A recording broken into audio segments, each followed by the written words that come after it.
Halo warga Kristus dan Shalom. Kali ini kita akan membahas tentang 5 Injil sesat yang menghebohkan Indonesia. Namun sebelum kita membahasnya, jangan lupa di-subscribe dan tekan notifikasi loncengnya agar mendapatkan info update video terbaru dari kami. Oke?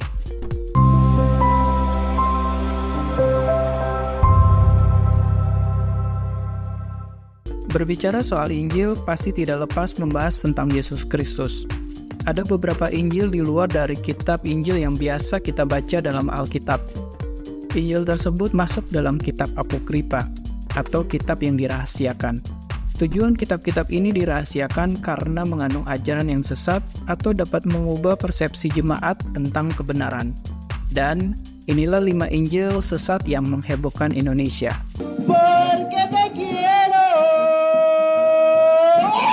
Yang pertama adalah Injil Yakobus. Kitab Injil Yakobus ditulis pada abad kedua sampai ketiga Masehi.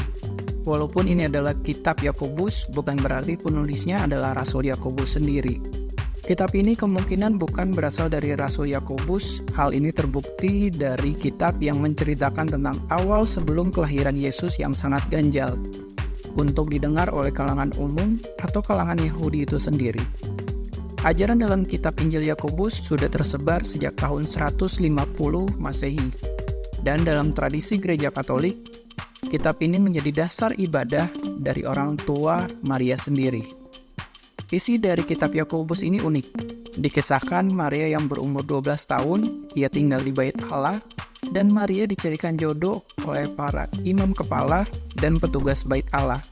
Dengan perintah dari malaikat, mereka mengumpulkan semua duda dari Yudea dan mereka diseleksi untuk menikahi Maria.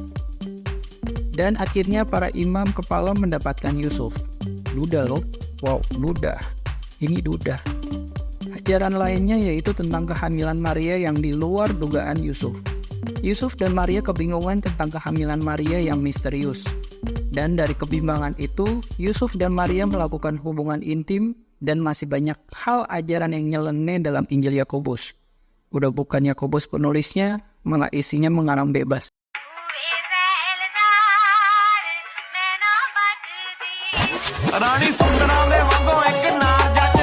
Yang kedua adalah Injil Yudas.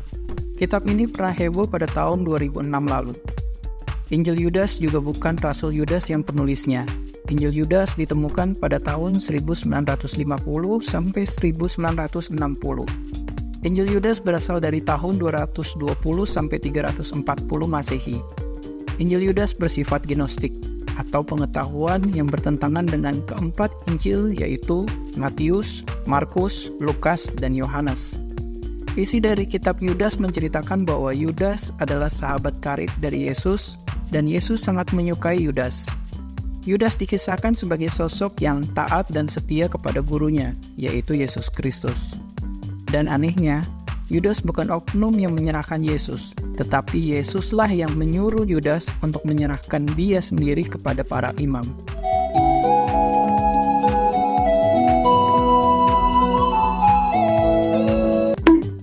Yang ketiga adalah Injil Barnabas.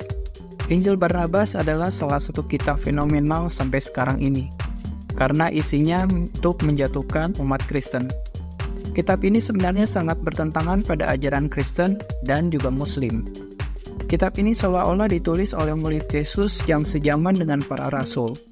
Injil Barnabas bukanlah Barnabas penulisnya.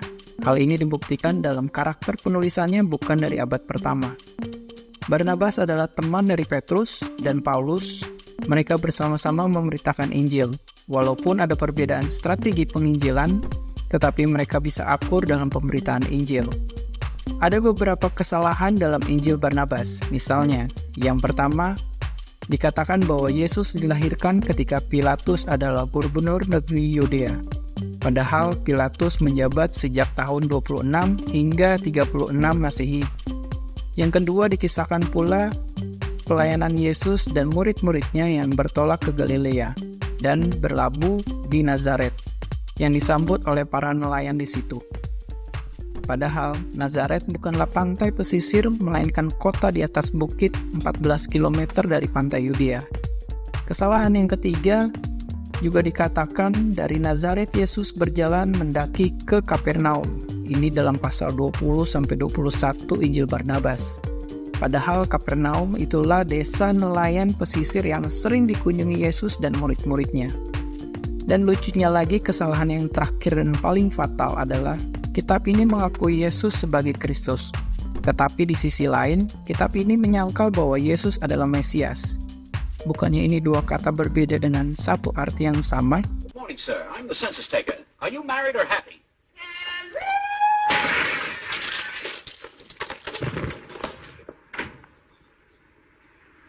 Married. Yang keempat adalah Injil Filipus. Kitab ini berisi seperti kitab Amsal atau Mazmur, yang berisikan tentang kata-kata bijak. Kitab ini diperkirakan ditulis pada abad kedua sampai ketiga Masehi. Walaupun berisi kata-kata bijak, kitab ini mengajarkan tentang sisi lain dari penciptaan. Ia menulis, dunia ada karena sebuah kekeliruan, karena Dia yang menciptakannya, ingin menciptakannya sebagai yang abadi dan tidak bisa mati.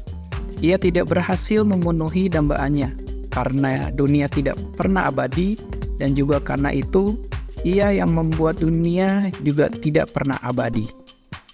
Dari konsep penciptaan ini membingungkan jemaat pada saat itu, bahkan menjadi pertentangan di dalam jemaat. Oleh sebab itu, pengajaran penciptaan Injil Filipus tidak layak masuk dalam kitab kanonik.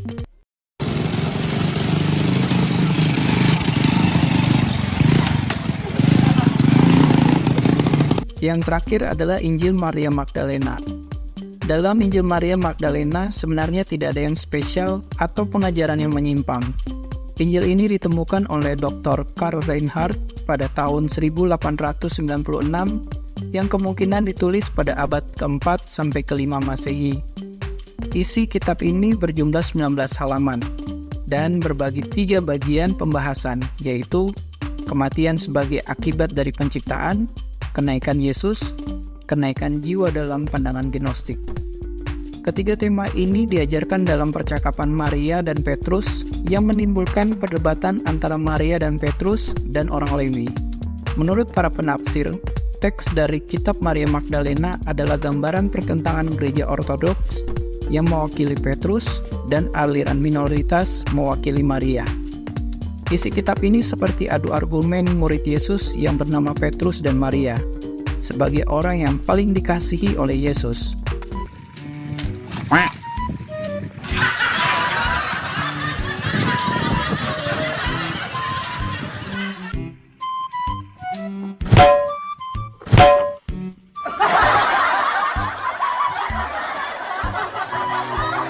Injil di dalam Alkitab selalu menceritakan tentang 3 hal, yaitu kelahiran Yesus, kematian Yesus, dan kebangkitan Yesus.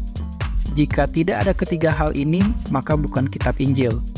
Jika kalian mempunyai tanggapan atau ingin mengetahui tentang kitab apokrifa yang lainnya, jangan lupa di komen di bawah. Dan like jika kalian menyukai pembahasan ini. Dan share jika kalian sangat menyukai pembahasan ini. Sampai di sini dulu pembahasan 5 Injil yang menyesatkan. Tuhan Yesus memberkati dan keep on fire.